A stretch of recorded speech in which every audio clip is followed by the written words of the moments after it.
మరియమ్మ తన బంధువురాలు అలాగే ఆత్మీయ తల్లి అయినటువంటి ఎలిజబెత్ కూడా వృద్ధాప్యమందు గర్భం ధరించినదన్న సంగతి తెలుసుకొని ఎలిజబెత్ను కలవడానికి మరియమ్మ వెళ్ళింది.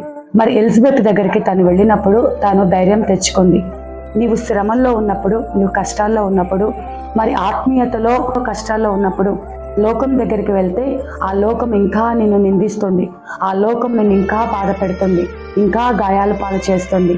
మరి నిన్ను ఆదరించాలి అంటే నీతో సమానంగా ఆత్మీయ స్థితిలో మరి ఉన్నటువంటి వారి దగ్గరికి నువ్వు వెళ్ళాలి.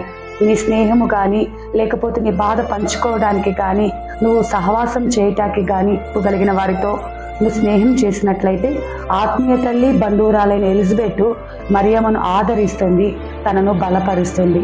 వీరిద్దరి మధ్య ఉన్నటువంటి ఈ సంబంధము మనము కూడా సంఘముతోనూ మరి సేవకులతోనూ ఆత్మీయతలో స్థిరపడిన వారితోనూ మన స్నేహం ఉండాలని దేవుడు కోరు.